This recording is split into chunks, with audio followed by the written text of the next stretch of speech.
Maybe even Ding Junhui didn't expect that his 147 break would beat Ronnie O'Sullivan's record and make him famous all over the UK. It began with a long red ball hit at a sharp angle. The cue ball bounced off two cushions, turned perfectly, and lined up for the black. That shot was like lighting a fire in the arena and made Ding the youngest player ever to score a 147. It was also the first maximum break of his career. But surprisingly, when Ding started alternating red and black to go for 147, the arena was completely silent. No clapping, no cheering. People couldn't believe that a 19-year-old boy from China could do something amazing on a stage usually dominated by European players. There was silence and doubt because no Asian had ever scored 147 at the Masters, and many didn't think he could do it. He was about to go through the remaining red balls with skill. He's got to power through these reds, lots of topspin. In 2007, it was the Wembley Masters, one of snooker's 3 biggest tournaments, and the title was very prestigious. In the 50-year history of the event, there had only been 5 147s, and not even Ronnie O'Sullivan had made one there, yet Ding still looked young and boyish, but he wasn't nervous. He wasn't scared of the big stage. His early red-black shots showed skill and calm beyond his age. He played with perfect cue ball control, showing calmness and composure unlike most 19-year-olds.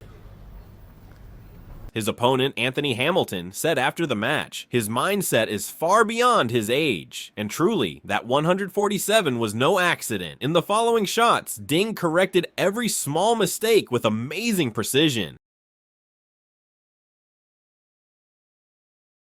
His touch, accuracy, and rhythm were perfect, and he always set up his next shot smoothly. This young talent had already won China's first Asian championship at 15, and then the World Junior Championship, becoming China's first snooker world champion in 2003. He turned professional and beat world number 1 Mark Williams twice at the 2005 UK Championship. He also defeated the legendary Steve Davis to win a ranking event, becoming the first Asian player to do so. He carefully aimed to get past the red and line up the black. That same year at the China Open, he came from behind to beat Stephen Hendry. Known as the Emperor of Billiards overnight, snooker became extremely popular across China. A year later, at the Northern Ireland Open, 18-year-old Ding faced O'Sullivan in his prime.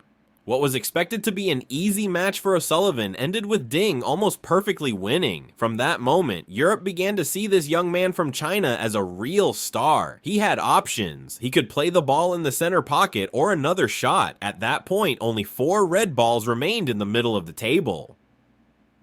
The whole arena was silent. The 4 reds were in a tricky position. One small mistake could ruin his chance at 147. Ding studied the table and paused. He had 2 choices: a risky shot to move the reds, or a long shot that needed perfect accuracy. He carefully chose his shot and continued, moving closer to making history.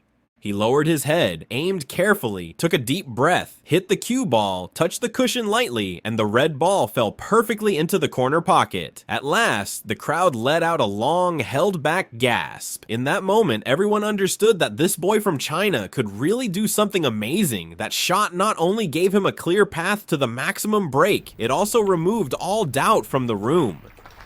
Just got to get up there a bit. He's a bit short of pace, just a fraction. I think it was one of even a fraction of side spin and pace. Sometimes you can misjudge them, but The red balls vanished one by one. Every shot Ding played was precise, controlled, and steady, like the beat of a drum. But he didn't smile or celebrate. His eyes stayed focused and his face remained calm. The adrenaline's pumping at this moment, so actually played that with a little stun shot, didn't he? A lot of play.